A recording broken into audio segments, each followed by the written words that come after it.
Hey, good morning, everybody. Welcome to Monday. This is Dave C.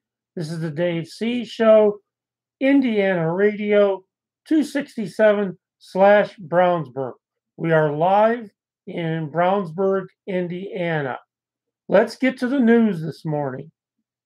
Big Bang Theory star Mayim Bialik slams NRA, calls for civil disobedience to change gun laws.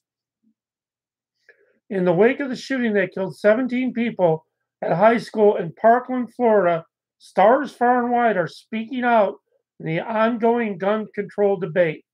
Now the Big Bang Theory star, Mayim Bialik, has made an impassioned plea for civil disobedience. The star took to Facebook with a video post calling out lawmakers who receive funding from the National Rifle Association and private citizens who own guns. The images of those 17 faces will not leave my head. But I said that about the last shooting and the last faces, and indeed, we forget, she said. I'm angry. I feel numb.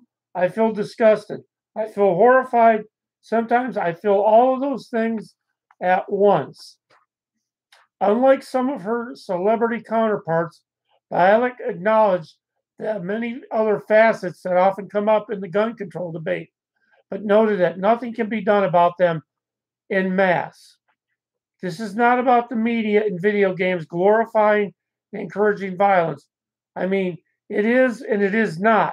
It's not about toxic masculinity, although that's something we need to discuss as well. The lack of mental health care for people in this country who need it is astounding and horrifying. But that's not what's causing these problems right now, she said. These are all contributing factors to a larger problem, but we don't have the ability to resolve them altogether today.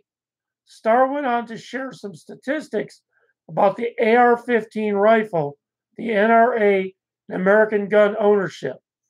Specifically, she called out senators from Arizona, Colorado, Missouri, and North Carolina, as well as congressmen from Arkansas, Idaho, Iowa, Montana, and Colorado for the funding they've taken in from the organization. We are not being accurately represented by our elected leaders. How can we change that, she asked. We can do what Josh Gad, whose close friend lost a child in the shooting Wednesday, has vowed to do. Make it your life's goal to support and vote for every single person who challenged a politician with NRA money behind them.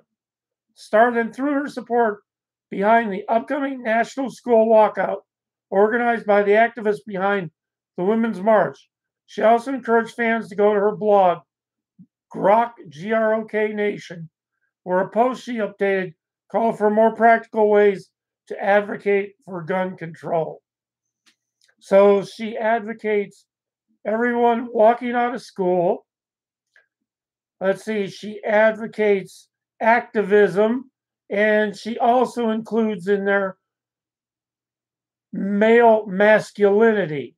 So this is another star who's talking out both sides of her cheeks and needs to stick to acting, is what we believe.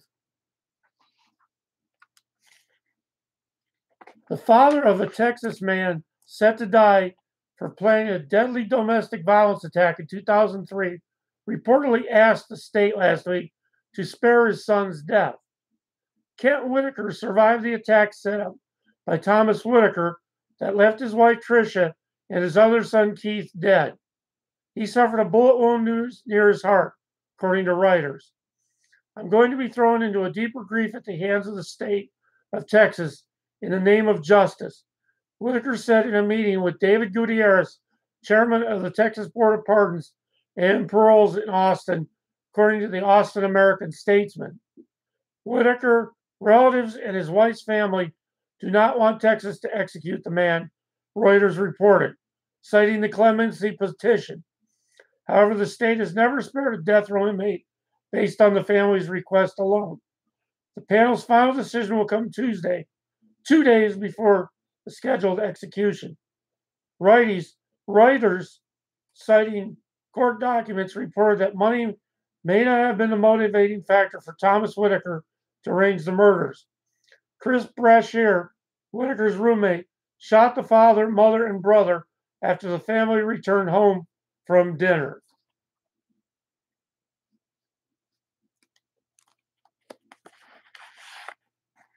President Trump went after the, quote, very insensitive Oprah Winfrey on Sunday, tweeting that he hopes to see her run for president so she can be exposed and defeated.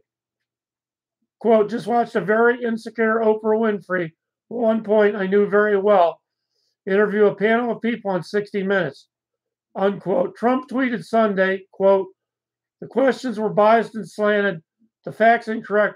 Hope Oprah runs so she can be exposed and defeated, just like all the others, unquote.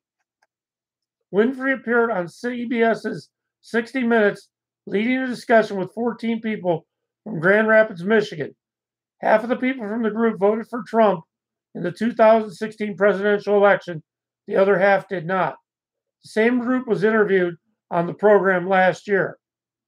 1 year into Donald Trump's presidency, Americans remain divided, often unwilling to listen to what the other side has to say, Winfrey said. Winfrey's potential run for presidency was the subject of speculations following her speech at the Golden Globes last month. Her longtime boyfriend, Stedman Graham, said, it's up to the people whether she runs, but added that she would absolutely do it.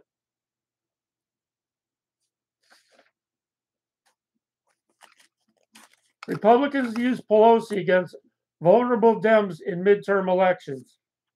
Republicans are set to use the unpopularity of House Minority Speaker Nancy Pelosi to launch attacks on vulnerable Democrats in the upcoming midterms.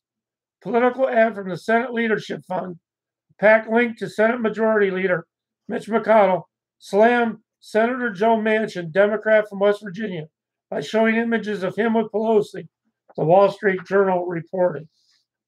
Another ad from the House Republican campaign released on Wednesday says, thanks to Pelosi for her 8-hour speech on the House floor advocating protections for the so-called dreamers, immigrants who were illegally brought to the country by their parents. The GOP has long tried to paint Pelosi as the flag bearer of the party, but the two new ads mark an escalating effort for the upcoming November elections when a number of seats are up for grabs. The strategy to tie the minority speaker to other Democrats was tried last year when Republicans depicted John Ossoff, a Democrat who eventually lost in a special election in Georgia's highly contested 6th House district, as someone who would get to Congress only to follow Pelosi's command. GOP strategists claim the accusation ultimately won the race for the Republicans, but the Democrats remain skeptical of this.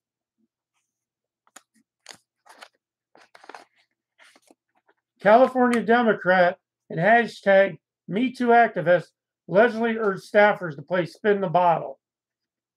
A California Democrat who was featured in Time Magazine's Person of the Year issue for her role in the anti-sexual hashtag #MeToo movement allegedly urged staffers to play the grade school classic Spin the Bottle after a night of heavy drinking at a fundraiser.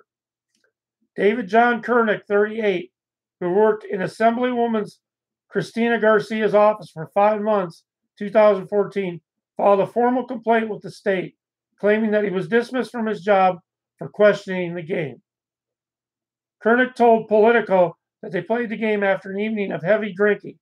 Garcia sat on the floor in a hotel room with about 6 people that included staff, he told the magazine. It was definitely uncomfortable, Kernick said, but I realized it's different for a man than a woman. You know, it's inappropriate. But at the same time, you may wonder, how women do you work for that act like that? You think, maybe she's just really cool. Last week, Garcia was hit with fresh allegations of misconduct in her office, including frequent discussions about sex and alcohol consumption at the Capitol. San Diego lawyer Dan Gillian filed a formal complaint with the legislature detailing the allegations on behalf of 4 anonymous former employees of Garcia's office. They said they will cooperate with the investigation, but do not want their names to be made public. The complainants urged that Garcia regularly talked about her sexual activity, including with other members in front of staff. They also alleged Garcia drank alcohol while doing official assembly business, pressured staff to join her in drinking in the office or at bars.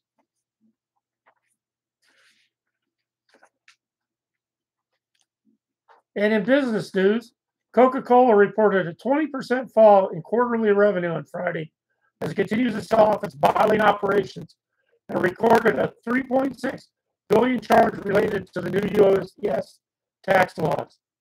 The Fanta and Diet Coke marker reported a net loss of $2.75 billion, or 65 cents per share, in the fourth quarter ended December 31st, mainly due to the charge. A year earlier, the company had posted a profit of $550 million, or 13 cents per share. Net operating revenue fell to $7.51 billion from $9.41 billion a year early, mainly due to the refranchising its bottling operations. The beat analysis estimate of $7.36 billion, according to Reuters. And hold tight. This is Dave C., Indiana Radio 267. We're coming right back with your travel weather update. Stay tuned.